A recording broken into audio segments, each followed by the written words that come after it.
You ask Tiger to solve. This deals with linear equations with one unknown. The final result is x equals 7/3.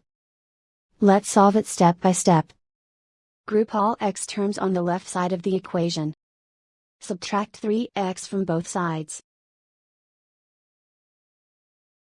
Group like terms. Simplify the arithmetic. Group like terms.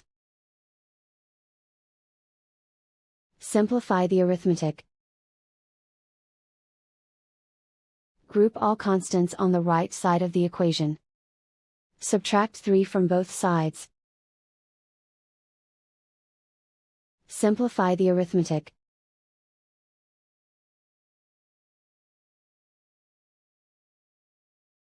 Isolate the x. Divide both sides by 3. Simplify the fraction. And so the final result is x equals 7/3.